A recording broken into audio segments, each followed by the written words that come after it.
திருப்பூர் மாவட்டம் குன்னத்தூரில் தனது மனைவியிடம் செல்போனில் அடிக்கடி பேசி வந்ததாக கூறி கட்டட தொழிலாளியை கொடூரமாக தாக்கி அவரது கழுத்தில் உடைத்த மதுபாட்டிலை வைத்து கொலை மிரட்டல் விடுத்த கணவன் உட்பட 2 கைது செய்யப்பட்டனர். இதுகுறித்த கூடுதல் விவரங்களை எமது செய்தியாளர் செந்தில் வழங்க கேட்கலாம். வணக்கம் செந்தில், விவரங்கள் என்ன? தனது மனைவியிடம் தொடர்ந்து தவறாக பேசி வந்ததாக கூறி நபர் ஒருவரின் கழுத்தில் கத்தி வைத்து தாக்குதல் நடத்த வீடியோவால் சமூக வலைதளங்களில் வைரலானதை தொடர்ந்து தாக்குதல் நடத்தியவர்களை பல்லடம் போலீசார் கைது செய்துள்ளனர்.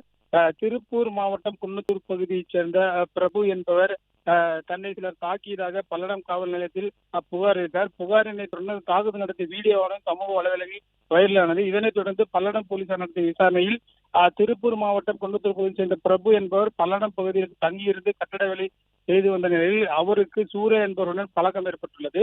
சூர்யாவின் வீட்டுக்கு அடிக்கடி சென்று வந்த நிலையில் அவரது மனைவியுடன் பிரபு தொடர்ச்சியாக பேசி வந்துள்ளார். இதனை சூர்யா கண்டித்த நிலையிலும் இருவரும் தொடர்ச்சியாக பேசி வந்ததை அடுத்து சூர்யா தனது நண்பர் சிவா என்கிற சாமிநாதனுடன் இணைந்து திருப்பூர் மாவட்டம் பல்லடம் தாராபுரம் சாலையில் உள்ள ஆலுத்து பாளையம் என்கிற பகுதியில் உள்ள டாஸ்மாக் பாருக்கு சென்று அங்கு மது அருந்தி இது தொடர்பாக பேசிய போது வாக்குவாதம் ஏற்பட்டது. இதனைத் தொடர்ந்து சூர்யா தனது நண்பர் சிவாவுடன் இணைந்து தாக்கி அவரது கழுத்தில் மது பாட்டில் வைத்து மிரட்டிய வீடியோவை எடுத்து அந்த வீடியோவான சமூக வலைதளங்களில் வைரலாக பரவியதும் தெரிய வந்தது. இந்நிலையில் அந்த வீடியோவை அடிப்படையாக வைத்து பல்லடம் போலீசார் சூர்யா மற்றும் சிவா என்கிற சாமிநாதன் ஆகிய இருவரையும் கைது செய்து சிறையில் அடைத்தனர்.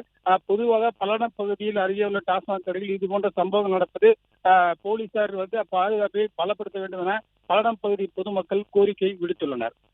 பிளே ஸ்டோர் மற்றும் ஆப் ஸ்டோரில் இருந்து பாலிமர் செயலியை QR கோடு மூலம் பதிவிறக்கம் செய்யுங்கள். செய்திகளை உடனுக்குடன் பெறுங்கள்.